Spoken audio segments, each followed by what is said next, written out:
Hello students, welcome to our new series of economics that is unlocking the government budget. So by the name of series, you might have understood that which chapter we are going to discuss. Yes, so we are going to discuss the chapter government budget and the economy. In this series, we are going to study all the important topics related to this chapter. So here we start with our video 1 wherein we are going to understand the basics of this chapter, that is the meaning and objectives of government budget. So by the name itself you should understand government. Who is government? So government is basically the association of group of people which is going to take care of the country as a whole. Yes, we are going to talk about the union government, or you can also say we are going to talk about central government, which is going to take care, which is going to make different policies, rules, regulations for the entire country. That is what is government. And if I talk about budget, then in a very simple language, budget is nothing but plans, making plans, which is going to be related with finance. So budget, whenever we talk about the term budget, budget is nothing but the financial planning.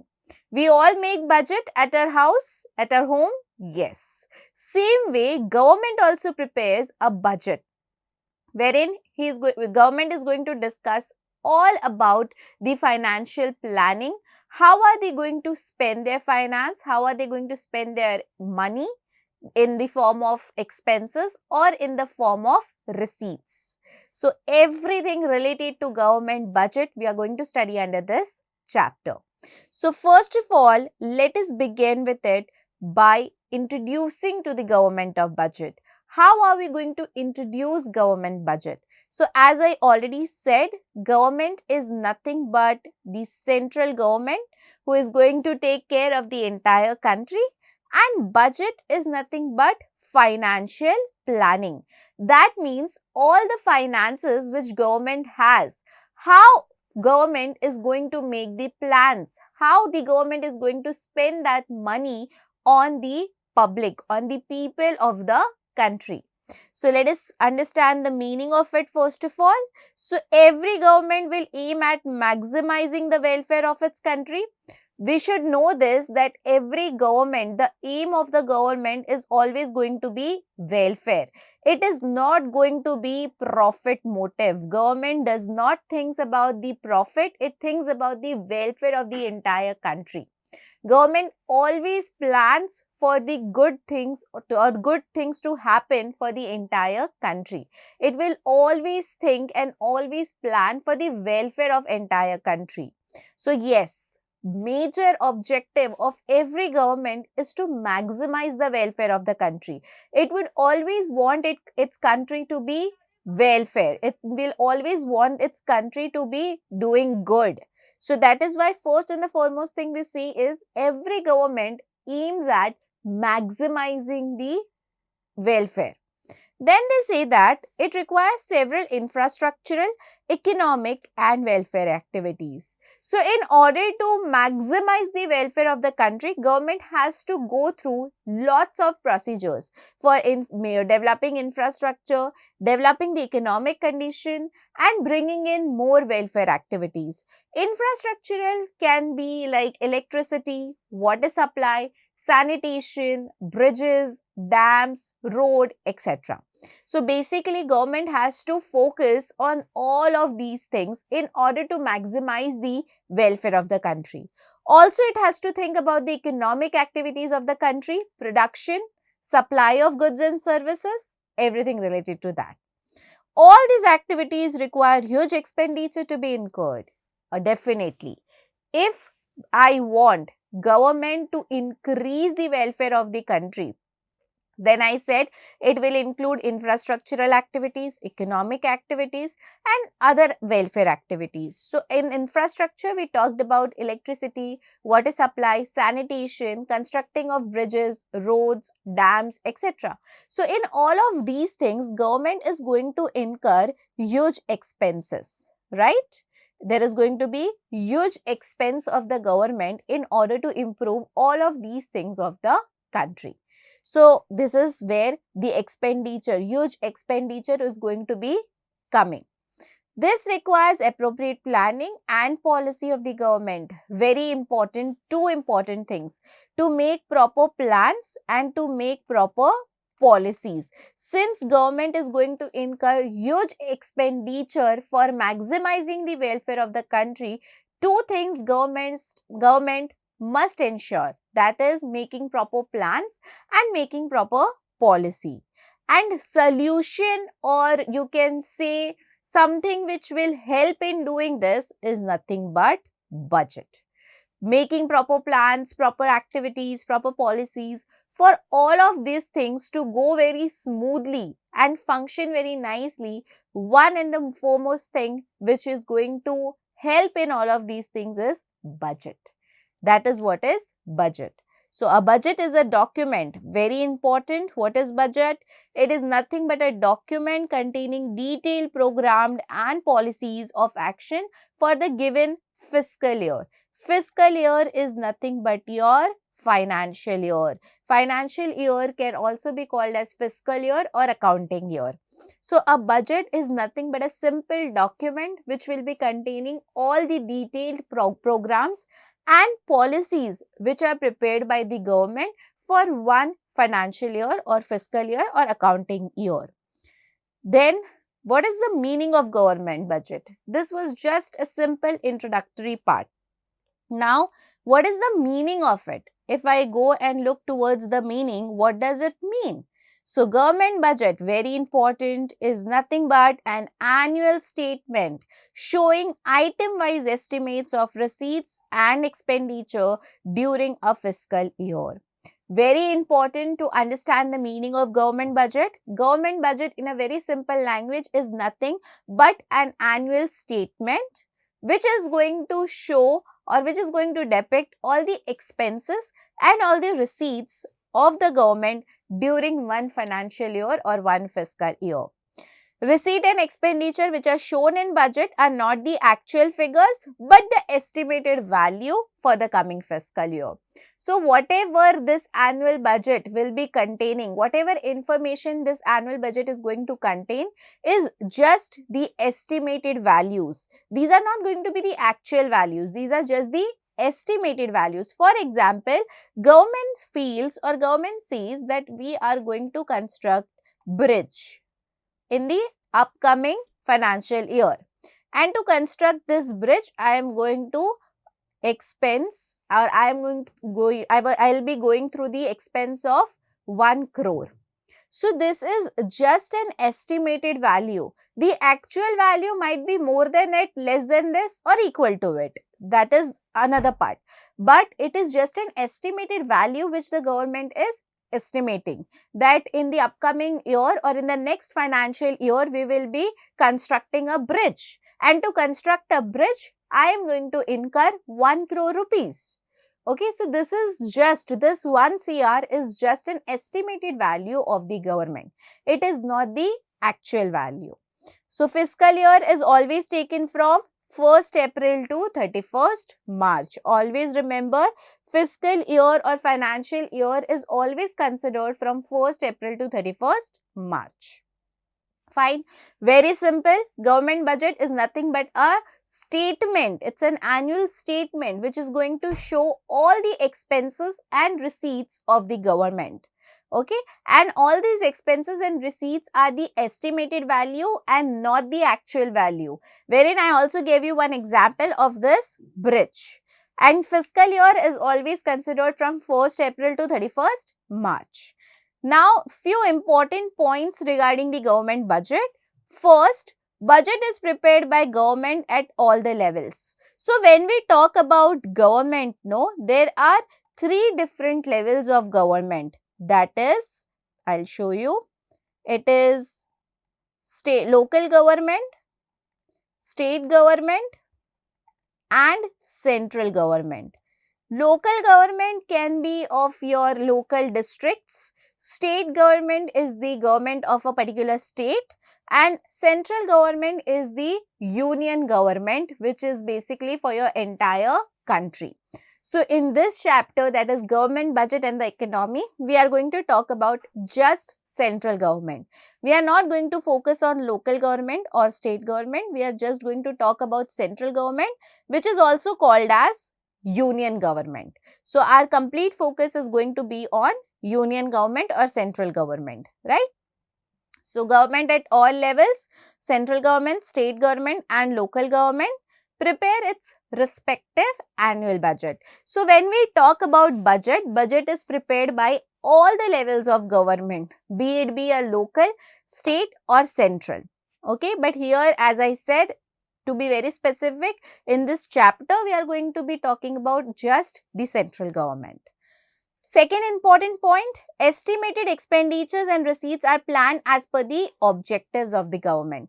Depending upon the objectives of the government, the estimated expenditure and receipts are planned. So as I already said, in budget, whatever figures, whatever values the government is going to decide is going to be estimated. It is not going to be the actual value. So as I said, constructing a bridge, this is nothing but one of the objective of government. Constructing a bridge is one of the objective of government, in which the government is going to incur expense of 1 CR. So this is nothing but an objective, and 1 CR is nothing but the expense, estimated expense which the government is going to incur. Fine. These 2 points are very nicely clear to us. Moving towards the third point, in India, budget is represented on such a day the president may direct. So when we talk particularly about our country, that is India, budget is going to be represented on the day when the president directs. So by convention of finance minister presents the annual budget of the government on the first day of February each year. So on 1st Feb, the budget releases or budget is presented by whom? By finance minister. So from the direction of president, presented by finance minister on 1st February of every year. It is required to be approved by the parliament before it can be implemented. So before the budget is implemented, it needs to be approved by the parliament. Budget reveals the financial performance of the government in the last year and financial policies for the upcoming fiscal year. So this budget is going to show everything related to the last year's performance as well as the financial policies which are going to come up in the fiscal year or in the financial year. So now we understood what is the meaning of government budget, how it is represented, and what are the important points or factors which you should know about government budget. Next very important thing is the objectives of government budget. What are the different objectives of the government? And depending upon those objectives, government is going to decide the budget. So government prepares the budget for fulfilling certain objectives. Of course, government is going to prepare budget for certain objectives. Say suppose when you get 100 rupees, for example, you will plan certain things, no? That how are you going to spend those 100 rupees? Same way, government also plans that how it is going to spend its money on different objectives. So these objectives are direct outcome of government's economic, social and political policies. So these all involves government's economic, social and political policies. Various objectives of government budget are, now let us talk about the different objectives of government budget. First one is reallocation of resources. We know what are resources. We know that resources in the economy are not distributed evenly, right? Resources are not distributed evenly in all the parts of the country. So we need to reallocate those resources, right? So the budgetary policy, government aims to reallocate resources in accordance with the economic and social priorities of the country. So government will keep two things in his mind, that is the profit maximization and public welfare. Profit maximization is nothing but the economic motive and public welfare means social motive. So keeping those two things in the mind, government will decide that how should they reallocate the resources. Now for that, again there are two different things. First is tax concessions or subsidies. Tax concessions, giving concessions on paying the tax amount, and subsidies in a very simple language is nothing but providing discounts. So to encourage investment, government can give tax concessions, subsidies, etc. to the producers. Every producer needs to pay tax, right? And every producer will need or will be happy to get discounts or the subsidies, right? So government will plan to reduce the tax and give more subsidies to the producer.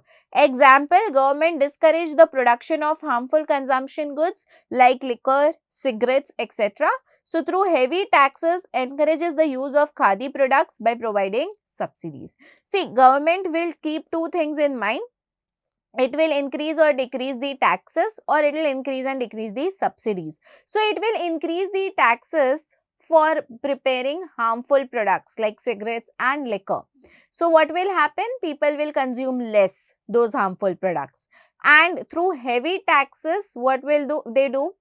Putting heavy taxes on importing of goods from other countries, so that people will demand less for imported goods and demand more for khadi products which are prepared in our country, which is a domestic product. So this is how the government will try to balance the tax and the subsidies of the different parts of the country. Then directly producing goods and services. So there are non-profitable economic activities which are not undertaken by private sectors like water supply, sanitation, law and order, national defense, etc., which are called as public goods. Very important. See, there are so many activities which are not undertaken by private people. For example, railways, electricity supply, water supply, sanitation, law and order. All of these things are taken care by government. Okay, because private people feel that there is no much of a profit in these kind of businesses, and we know that the motive of private people is profit.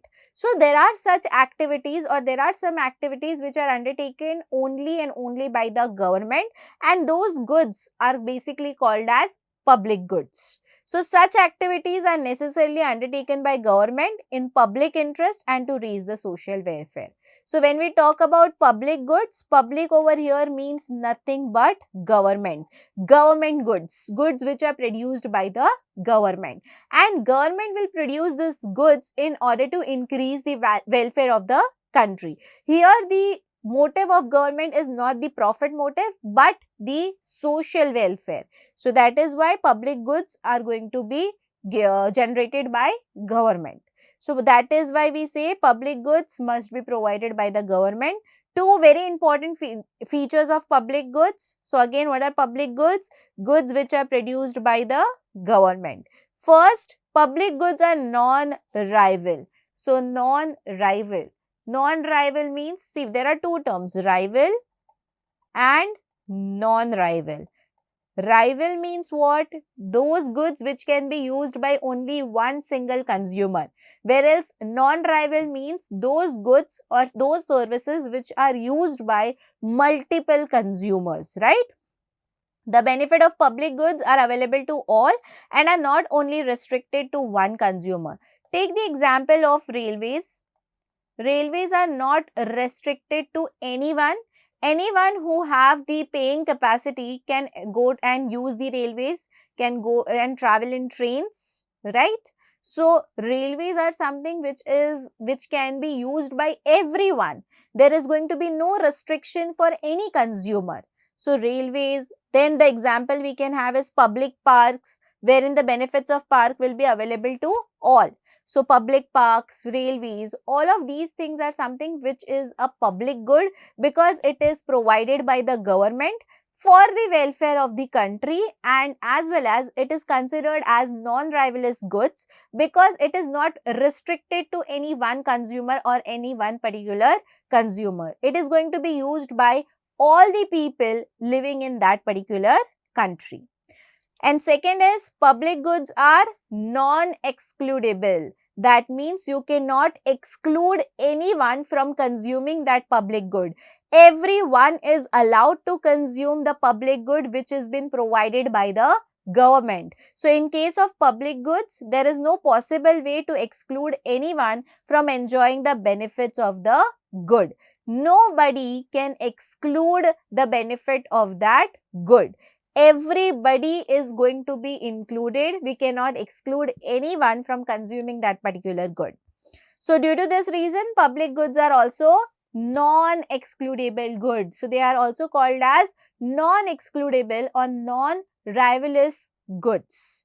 Even if some users do not pay, it is difficult to collect fees for the public good. These non-paying users are known as free riders. See, many a times in railways, if you all have gone through the trains or everything, if you have done the journey, there are many people who do not take tickets, proper railway tickets, okay. We all know that if you want to travel in a train, you will have to have a proper valid ticket. So many a times people don't buy it and just travel in for free of cost. They don't pay for ticket and they just travel freely.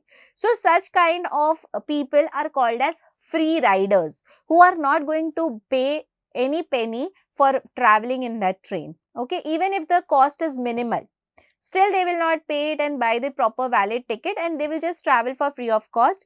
At that point of time, they will be called as free riders. So there are many public goods who charges very minimum or low cost.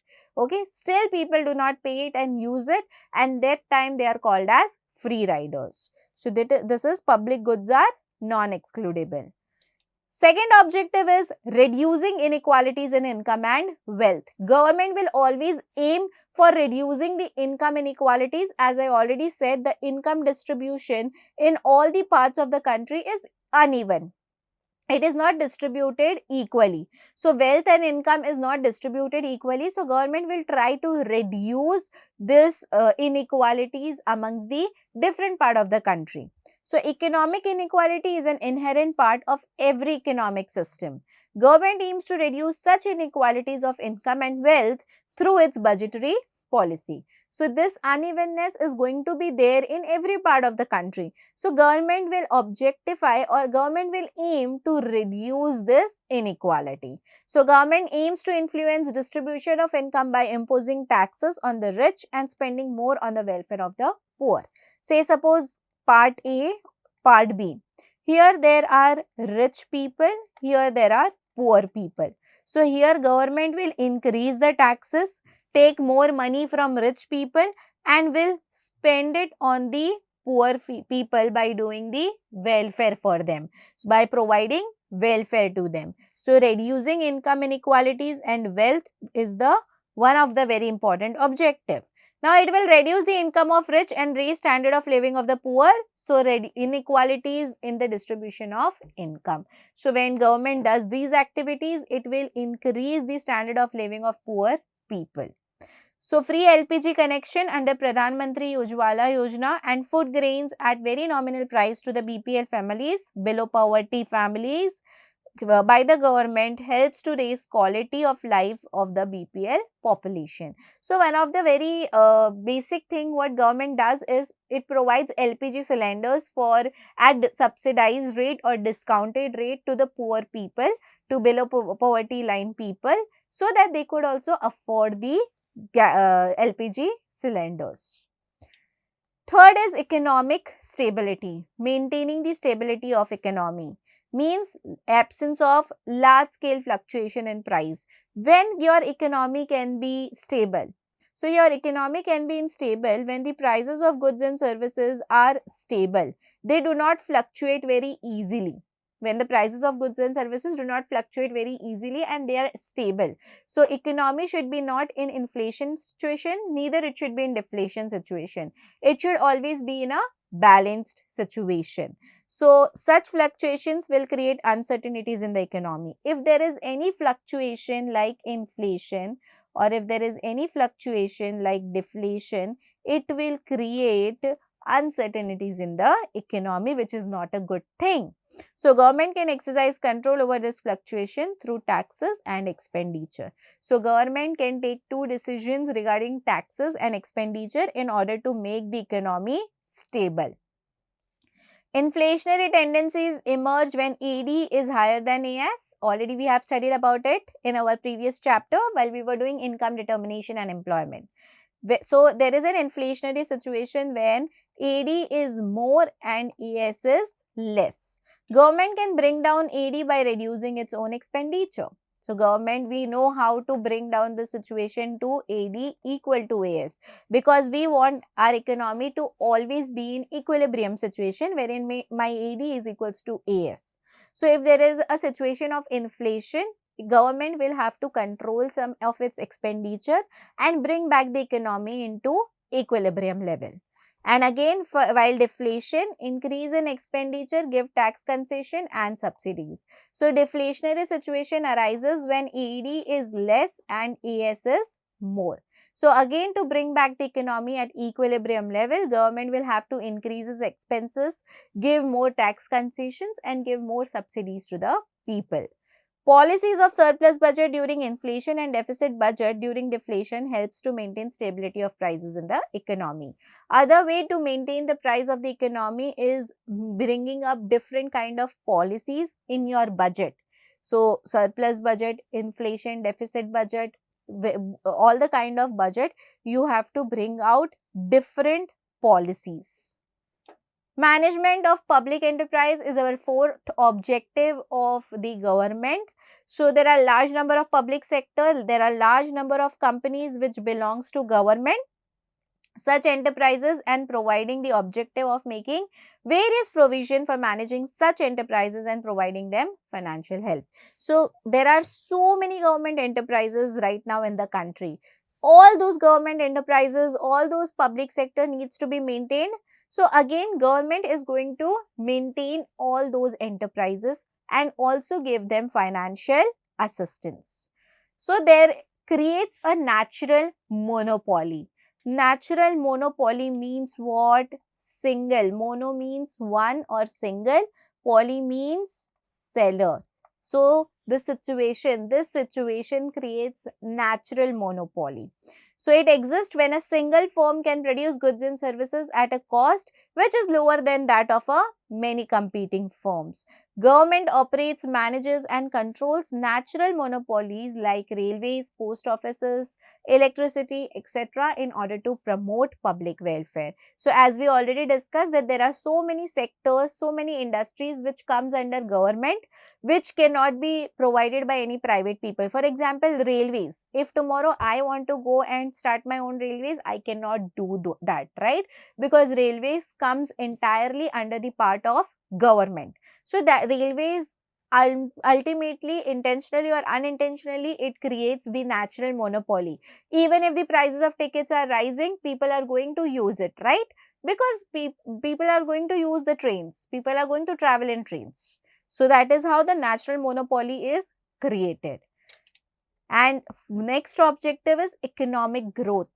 Depending on the economic growth, we know our economic growth can be very easily measured through GDP, that is gross domestic product.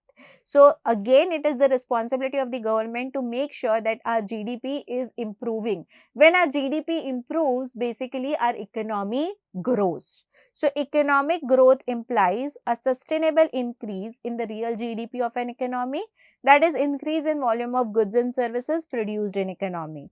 Budget can be an effective tool to ensure economic growth in the economy. GDP, what is happening? Ultimately in GDP, my production of goods and services increases, right? My production of goods and services increases. Volume of goods and services produced in the economy will increase.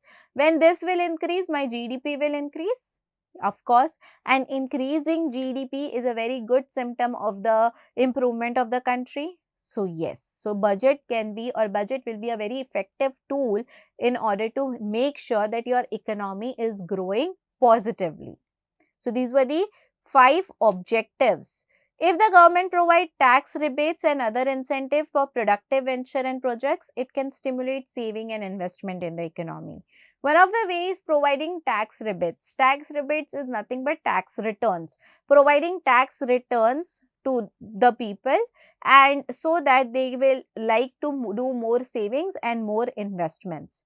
Again, spending on infrastructure of an economy will enhance production activity in different sectors of economy. So, when government spend on different infrastructure, for say suppose constructing a bridge, constructing a dam, then there the production activity increases in the different sectors. So, which will again enhance the economy or the condition of economy.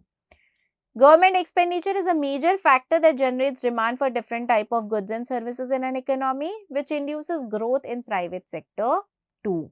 So, government expenditure is a major factor.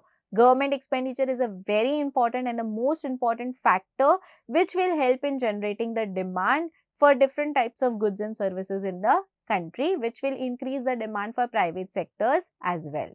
So, before planning such expenditure, rebates and subsidies, government should check the rate of inflation and tax rates. So, before government plans or makes any policies regarding tax concessions or subsidies or rebates, government needs to understand that what is the situation at present of inflation, deflation or tax rates and so on. So, there may be a risk of debt trap if loans are too high to finance the expenditure. Government should try and avoid to take more loan or take borrowings from other countries or from other financial institutions, because if the expenditure is very high and if in case government fails to repay the loan, it will come under the situation of debt trap, which is not a good situation. Last objective is reducing regional disparities. Government budget aims to reduce regional disparities through its taxation and expenditure policies for encouraging setting up of production units in economically backward regions. Regional disparities. In the same country, there are so many disparities or differences between different regions, right? So, to remove that disparities, to remove that differentiation, government will come up different kind of activities. Government will also set up different production units in those backward regions, so that people over there also start getting employed and start working on those things. So, these are the very important objectives of the government, which needs to be understood by us very nicely, very properly and thoroughly.